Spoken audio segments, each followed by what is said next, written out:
Feeling, vibe, knowledge, wisdom, and understanding. It's something somebody has to get to understand the artist, the vibe, the beats, and the music that they create. Right. Tell me about Kill That Nigga. And the video is shot because I like the dude walks through with a little tape on his face or the other face. You know what I'm saying? You got Gramps in there. He's kind of narrating it with the movement and in the words. But when you look at it, I was obviously a person who hears a song like "Kill That Nigga," but that's just some ignorant junk. Right. But you actually touched on something that's very disgusting, disturbing, yet pivotal in a lot of institutions in America, which is the abuse of women, children, and the community. Tell me about that. Kill That Nigga was towards an artist that just was acting out too much to me, and I tried to have numerous conversations with Mikey J to try to tell him to stop. So I felt the best way was to do it was do music, to sit him down, and it worked, of course. But I had to expose the things that he did as far as touching kids and putting his hands on women and things of that nature. And like that's why another reason I say it's not one artist out there that fuck with me. You understand? So Kill That Nigga was just I'm killing his character, I'm killing his career, I'm killing him instead of me physically killing him. You understand? Mm-hmm. Me being in the public light that I am. I mean, I ain't Jay or nothing like that, but a lot of people know who I am. I can't just go out there and smack somebody or be a street nigga anymore. Those days are over. Especially me knowing that this is where I want to be in hip hop and music. So I feel the best way to kill another artist is not to be physical all the time. You just kill them through music. I mean, it's a funny quote, but 50 Cent said it the best in his movie Get Rich or Die Trying. When the guy handed him the gun, he was like, I'm gonna kill him. And he handed him the gun. He said, no, I'm gonna kill him through my music.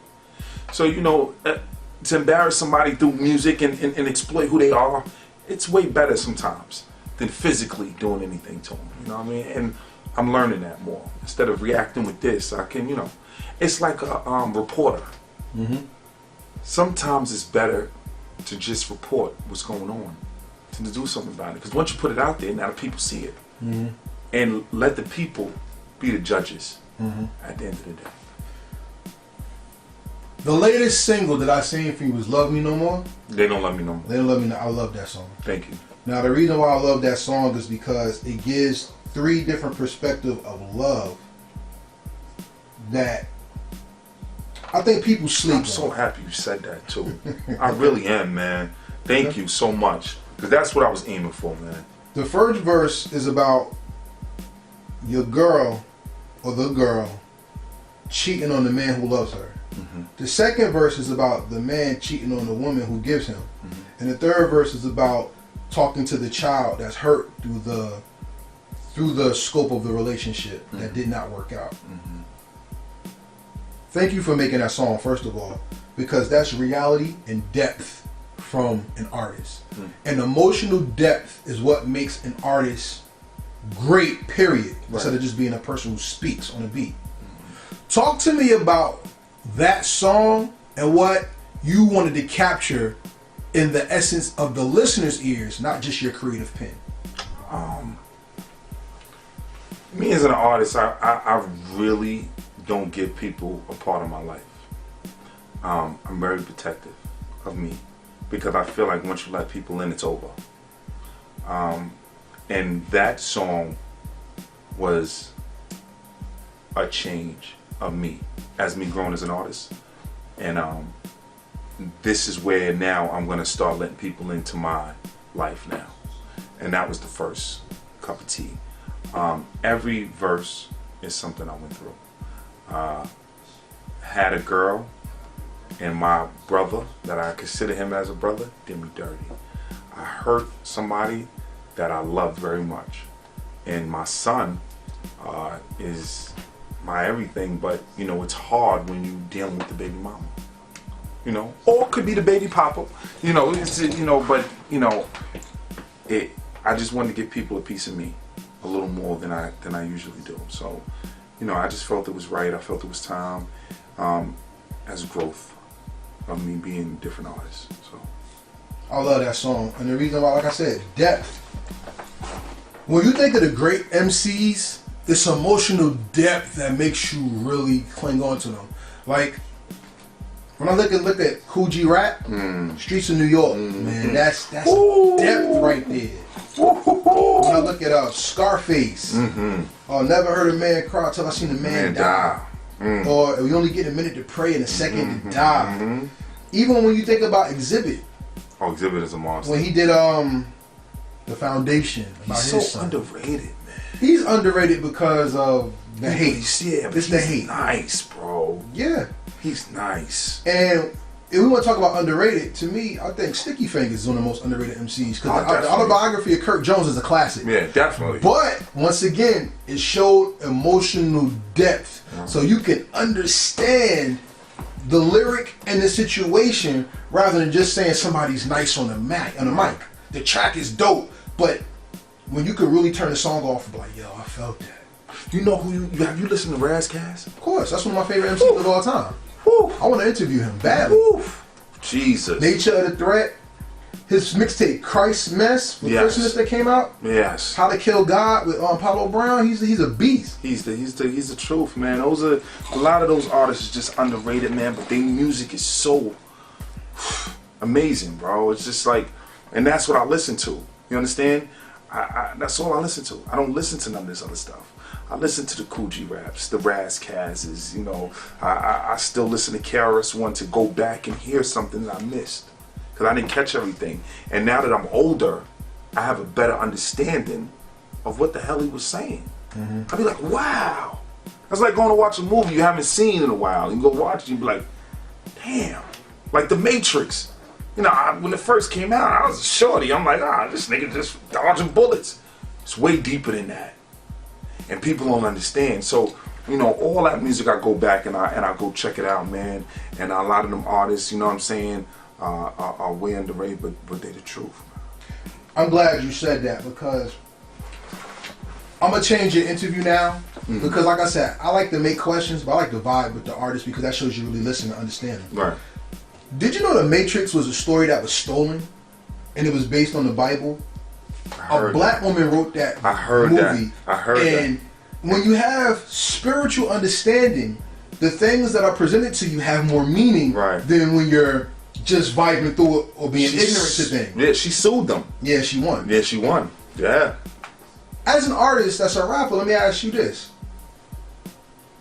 A great New Jersey rapper named Nocturnal said, I know Knock. It was the shit when you rhymed and somebody rewinded what you said to hear what you said because they ain't catch that shit. And you going back to listening to KRS-One saying, I rewind it because I just need to catch some stuff. Nymrod is someone I listen to that I don't catch it all at once, that I really have to vibe and understand what the hell he's saying. And then when I catch it, I go, yeah, that was dope. Thank you. Is that the victory of being an MC? Hell yeah. Is that the gold mark, the standard? Yes. What does that mean to you? That means you everything. say something that could flip someone's number. That means everything to me. When a person can come back and be like, yo, bro, you said that. I remember this real quick. Just looking at him while he's sitting there. Always in the car, the truck. And he rewinded it. I had a song called Ayo. And I said, I take care of my dogs. I'm a different vet. You understand me? And he was like, wow. That's nice. My manager, he was like, you know, I was like, I said I got aim, I'm a different vet. I take care of my dogs, I'm a different vet. And he was like, and he rewinded that shit. He's like, whoa, that shit's hard. I was like, yeah, I want you to catch that. You understand me? And it means a lot when a person come to me and say that shit. You know what I'm saying? So, you know, I appreciate it. That's why I do the music. You know, I do it because I love it. You know, I go through phases where I'd be like, I don't want to do this shit no more. But it's because of the drama. But to sit down and create and say little slick things. The reason why I say little slick, let me touch on this. The reason why I say little slick things is because I listen to the Jays. I listen to the Big. I listen to the Nas's. And again, to go back and hear little slick things they say, took them time. And I want to be creative with every song. So that's why I do a little slick thing in there. And then I give you some real shit at the same time. You know what I mean? So you can understand. And that makes you want to listen more. You know, so that's my secret. To give you a punchline that's crazy and then give you some real shit at the same time. So when you hear that punchline that's crazy, you're going to be like, oh shit. And you're going to listen. And you're going to be like, damn, he was saying some real shit. Wow. So that's my secret. That's what I do.